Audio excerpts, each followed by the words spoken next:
you guys? Welcome back to Lily Reads. In today's video, we have a March wrap-up. My March reading was not that interesting. I'm low-key in a slump. I'm in a reading slump and don't want to admit I'm in a reading slump because I just have such ambitious plans for how many books I plan on reading this year. I think the types of books I plan on reading this year is very ambitious, and so I want to just power through it. I do know eventually I am going to reach a complete and utter burnout, and I'm not going to read a book for 2 weeks, and I'm just putting it off. I'm putting it off, but I know it's going to happen. But like my reading was slumpish. It was slumpish. Let's get on into it. The Lily Reads book club pick for March was A Love Song for Ricky Wilde by Tia Williams. This is her next novel after 7 days in June. So in this book, we are following the love story between Ricky Wilde and Ezra. They meet each other in Harlem, and it seems like they've met each other before, but they don't know that they've met each other before. Ricky is flailing through life. She is named after her father, Richard. She comes from a very affluent family, and everyone expects her to do something with her life, but she's always kind of the fuck up. She really doesn't do anything. And so she decides to move to Harlem one day when this lady offers her her brownstone in Harlem and start a flower shop. And that starts the love story between Ezra and Ricky. Some ways this book worked, other ways it didn't. I think the best part about this book is that this book is brave. This book is trying to do something we don't really see in romance. I just think if this book was 100 pages longer, 150 pages longer, it really could have been excellent. But overall, I enjoyed this book. I gave this book 3.5 out of 5 stars. Enjoyable. A lot of people DNF this book, and I could see if this is not really your style or type of book, sure, whatever. But I enjoyed this book, 3.5 out of 5 stars, but definitely not my favorite romance book in the world, but I will pick up anything Tia Williams writes at this point.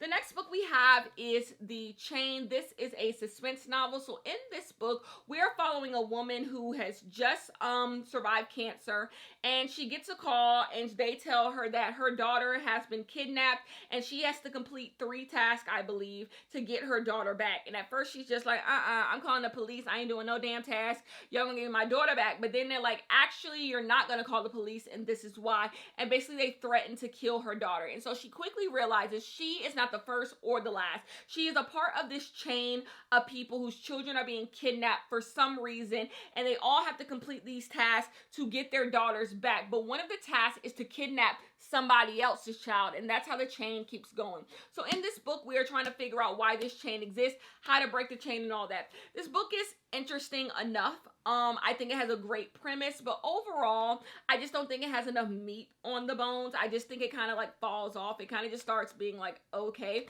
I just don't, maybe I might not be the suspense novel type of girl. Maybe that's me. But overall, I gave this book 3 out of 5 stars. Nothing to write home about. I definitely wouldn't even say you need to pick it up. If you've like not read it by this point, I don't think you need to pick it up. The next book is a book I did not even read for a vlog. It is called Love is a Revolution.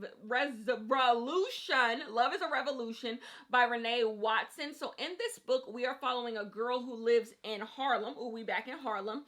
And basically, everyone around her is involved in like Harlem politics. They're involved in progressive politics. They're involved in trying to uplift the Black community, trying to uplift the earth, save the earth. And she's not really about that. She's not really about that. She's dealing with her own stuff. She has a really bad relationship with her mother. She doesn't really feel confident in her own body. And so she's struggling with her own stuff. But she joins all of this stuff because her best friend and her cousin, they like to do this stuff.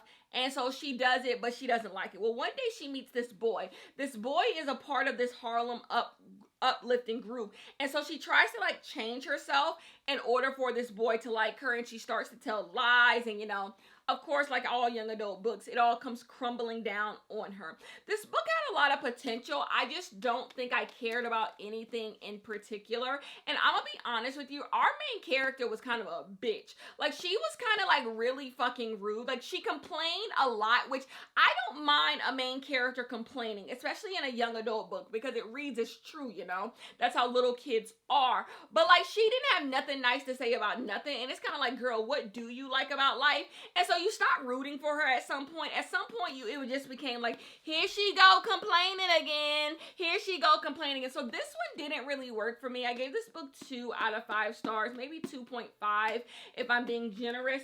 Wasn't for me. The next book that was for me, though, was Black Girl Unlimited. So in this book, we are following this black girl who lives in a very impoverished area, place that is crime-ridden, drug-ridden. She has 2 brothers, and she has a stepdad, and she has her mom. Both of her parents are on drugs, and basically she is trying to deal with living in this world. And she realizes that she has magical abilities. She comes from a family of wizards, and they use their wizard powers to overcome their circumstances. And she's trying to learn what all of this means, as well as trying to navigate her life and move on to the next stage of her life, which is going to college and, trying to make something of herself, but also not wanting to leave her family behind, who don't seem to be progressing as fast as her.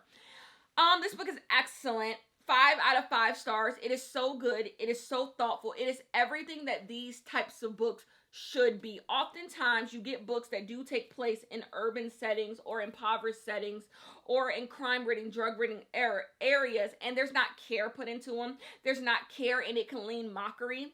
It can lean mockery and making fun, but that's not what this book is. This book is absolutely brilliant. It cares about the people it's talking about. It cares about the story that it is trying to tell. I absolutely loved it. 5 out of 5 stars. You should pick it up.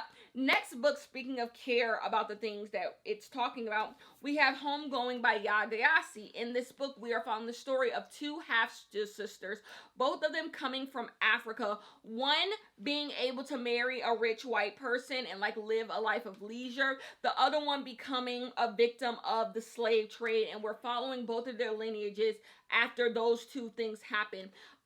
I think slave stories matter. You get a lot of black people talking about there shouldn't be slave movies, there shouldn't be slave books. We've had enough. Is there more stories to be told about black people? Yeah, there's more stories, but also these can happen at the same time. I said this in the vlog, but I am so sick and fucking tired of this conversation existing, quite honestly. As if these 2 things actually have to be a one or the other. You can get slave stories and you can get stories about people being wizards and, vampires, and all of these things can exist at the exact same time. You set yourself up by believing that there has to be one or the other. You're coming from such a scarcity mindset. And I get why. It's because so often we are told as black people, we only get a limited amount of stories. But the real conversation should be had about how we deserve all black stories. There should be more black stories. So when people get up on podiums, especially at the Oscars, and say that, ooh, we can have stories like this. We don't have to have stories about people being drug dealers, crack addicts, single mothers, and slaves. It's like, shut up.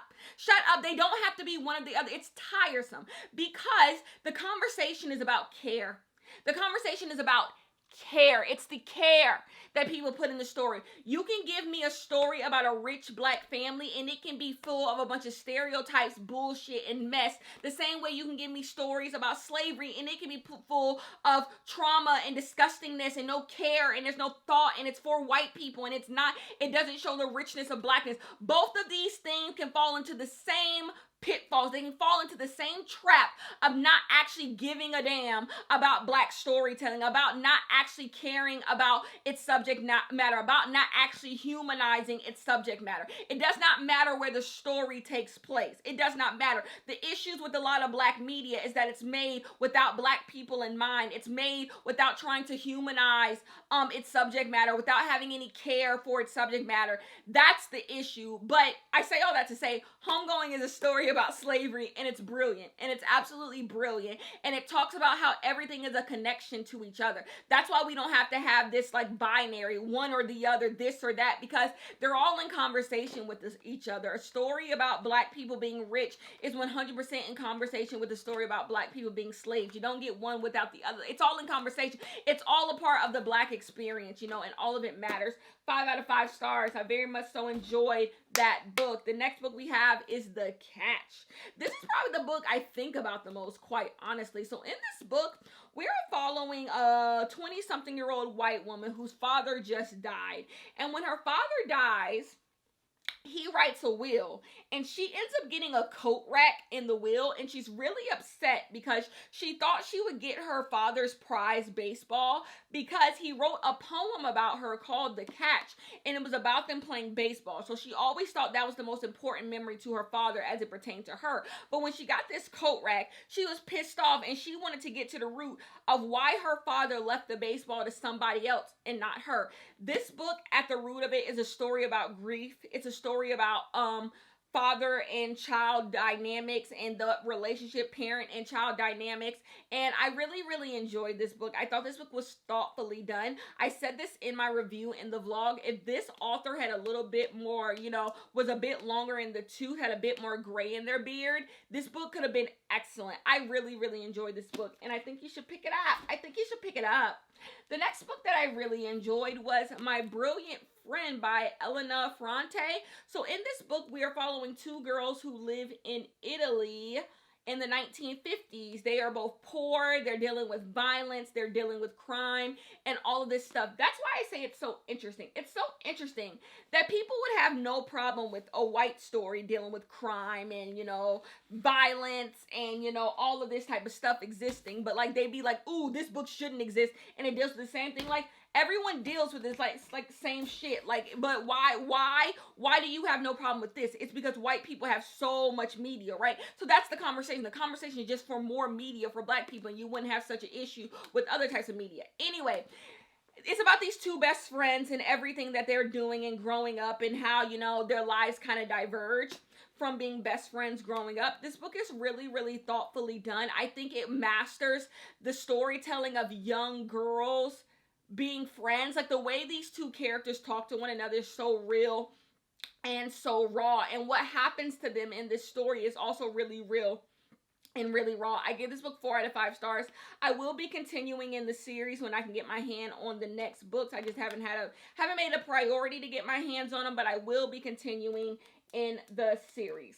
Let's move on to the Meet Cute project. So in this book, we are following a black girl. She has a sister who is getting married to this rich guy, and her sister wants her to get a date to the wedding, and she's just like, I ain't got no date, don't nobody want me. But the sister proposes this idea, like, what if your friends try to set you up on like some meet cute, so like you can find a boy like in a meet cute way, even though it's not a meet cute because they've set it up, it'll be a meet cute for you. So her friends try to like hook her up with a bunch of guys at the school and stuff, and she tries to find herself a date. I enjoyed this book. This book doesn't have the best reviews, but I thought this was a perfectly solid book. I give this book 3.5 out of 5 stars. I like the message of this book, and I liked it. I liked the book well enough. The next book that I really enjoyed was Jamila Green Ruins Everything. So I'm smiling as I say it because I found this book to be so funny. So in this book, we are following Jamila Green. Jamila Green is a writer. She has written her first novel, and it's kind of a memoir. It's a memoir, and she wants everyone to read it because she wants to be as successful as a friend she had in high school. And so she's like, you know what? I'm going to pray to God to get a successful novel to end up on the New York Times bestseller list. And so she decides to go to the mosque. And so she goes to the mosque and she meets this guy. He's head over the mosque, and basically she's just like, you need to teach me like what I need to pray for to get my book to be successful. And he's just like, it kind of don't work that way. But if you want to make right with God, you need to do some charity. So they go to do charity. They meet this homeless guy. They take in this homeless guy. Well, the imam, he takes in the homeless guy, and the homeless guy ends up robbing him and joining a terrorist organization across seas. And so they go to like tell somebody like, hey, this homeless guy has just been, taken by this terrorist organization. We need to go get him back. But then they think the imam is a part of the terrorist organization, and that starts Jamila Green having to go overseas and join the terrorist organization to go get everybody out of some bullshit that she kind of started. And that's this book. This book is excellent. 5 out of 5 stars. Not only is it funny, but it has some interesting things to say. This book is brave in the stuff that it's trying to say and talk about American imperialism. And yeah, I enjoyed this book. 5 out of 5 stars. The next book I did not enjoy so much. Zadie Smith NW. So in this book, we are following 3 characters as they all live in this place in London called NW. They all went to school together, and this is about the different life paths that they all take. This was not my type of book. This is one of those books that's written in soliloquies and paragraphs, but not all paragraphs match with the last paragraph, and everything just feels like a dream sequence. Just not for me. This was not my type of book from Zadie Smith. Zadie Smith is always long-winded. It's kind of her thing, but this was just, whoa. I didn't enjoy my reading experience of this. This was just not the Zadie Smith book for me, but that does not take away from the fact the characters in this book are so good. The characters are so good, and what they're going through is actually really, really interesting. And then the ending of the book is also really, really interesting. I just think how we got there was not for me. It wasn't, but I expected that because a lot of people who like Zadie Smith do not like that book. I think that's actually Zadie Smith's most not liked book. But anyway, Simone breaks all of the rules. Of course, my camera died, so that's why the angle just shifted a little bit. Anyway, next book is Simone Breaks All of the Rules. In this book, we're following Simone. I believe she was Haitian. And in this, she is going to prom. She is headed to prom. She has never had a boyfriend. And basically, she comes from this really, strict family. And her parents want her to go to a prom with a specific boy that she's known her entire life. She does not want to go to prom with him. So she tries to find her own prom date. And this basically has this conversation of, going with your roots or going with what you know, is the grass greener? Basically, she's trying to break all the rules. She's basically doing everything she thinks her parents wouldn't like. She has 2 friends who also come from very strict households. They all team up to kind of have this list of all types of rules they want to break before they graduate. And yeah, that's Simone Breaks All the Rules. Perfectly fine. I gave this book 3 out of 5 stars. It is perfectly fine. I found the romance aspect perfectly fine. I enjoyed what it had to say to be perfectly fine. I love the cover. It's really, really cute. I enjoyed it. I'm just really happy I got to it. There's a bunch. It's kind of like Love is a Revolution. There's just a bunch of black young adult books that came out in 2020, 2021 that I have just been letting sit on my bookshelf for just too long. And it's time for me to just read them, give them a star rating, and go. The next 2 books, thankfully, are 2 5 stars. The Lies I Tell by Julie Clark. So in this book, we are following 2 women. We have one woman who is a con artist. She is a con artist. She is used to living on the streets.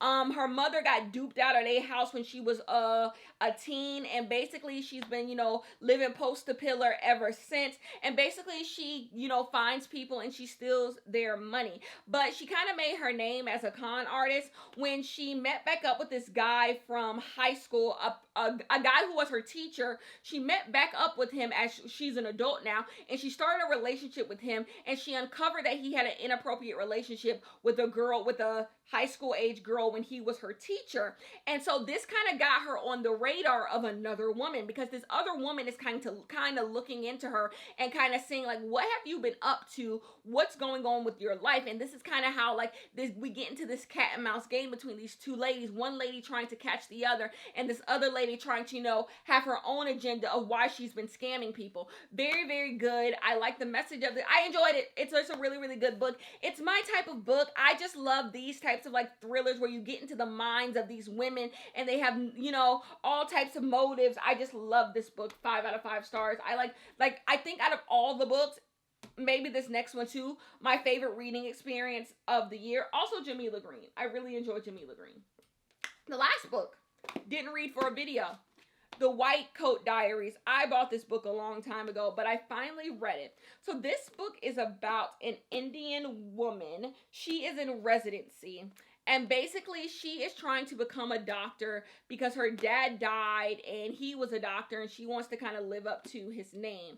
But things are really rough because her mother has mental health issues, and her brother has been taking care of her mother with his wife, but they've been trying to asking her, you need to be more present. We can't do this alone. But she's a first-year resident. So basically, this is about her, being in residency. This is her first time really having freedom. She doesn't live with her mom for the first time ever. And she's just juggling all this stuff. I'm not selling it well, but this book is so chaotic. This book is so chaotic. You are just going to have to read this book. Things just it was so fun. It was absolutely so fun. And 5 out of 5 stars. 5 out of 5 stars. Anyways, that is the end of my wrap up. How many books did I read? 1, 2, 3, 4, 5, 6, 7, 8, 9, 10, 11, 12, 13. 1, 2, 3, 4, 5, 6, 7, 8, 9, 10, 11, 12, 13. I do have 2 DNFs this month. I read the guy on the left or the guy on the right was a DNF, and 80 Days to Elsewhere, which is over there, were my 2 DNFs. So I should have read 15, but I DNF'd those. Because I'm in a reading slump. I know if I wasn't in a reading slump, I wouldn't have DNF'd those books. But because I am in a reading slump, I just couldn't do it. I don't have time for books that aren't piquing my interest. Anyway, so these